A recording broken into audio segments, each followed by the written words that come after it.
obsi badii dhale waa hunda obsinee madaa irraaf kalee galee kunoo obsi keenya arra badii dhale kunoo obsi keenya arra badii dhale obsaan dabarsinaan gocha badii kalee kunoo obsi keenya arra badii dhale osoo lola beeknu nagaa filannee sabboontota Oromoo hidhatti fixanne gootota Oromoo hidhatti fixanne kaan akka bineensaa dhakaan ajjeesanii osoo namni hin beekin bosona gatanii maal gochi akkasii maal badiin isaanii ni qoranna jedhu kana deebinsaanii ni qoranna jedhu kana deebinsaanii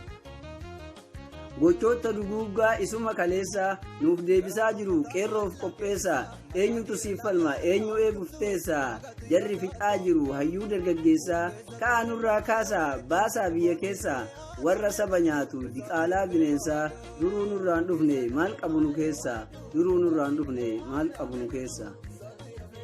har'a nan dubbadhaa duris yoo callise obsi daangaa darbee qileen nu hambise eenyutu Oromoo gabrummaa dhaachise ka'aa lafaa ga'e rabbi nu salphise sifixuuf diinni kee yoom takkaa callise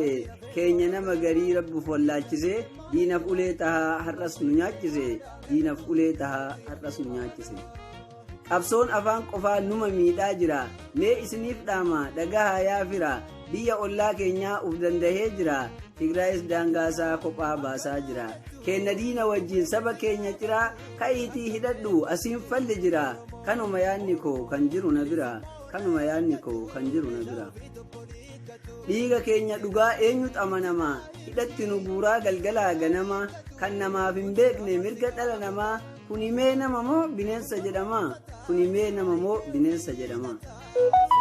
Goota hedduu qabdaa gamtaan jabeeffadhu mirgaaf dirqama kee addaanis beekadhu biyyaaf biyyee tante ofumaa eeggadhu biyyaaf biyyee tante ofumaa eeggadhu erga sabboontota ajjeeftee darbite erga qeerroo nyaachuuf oduu kee labsite hin milkooytuu beekii ofis galaafatte erga waliif obsuun sodaa siif fakkaate qophaa'ii of eegi qeerroon siif ol kaate osomaa obsinuu bineensi nu nyaate kunoo obsi keenya arra badii taate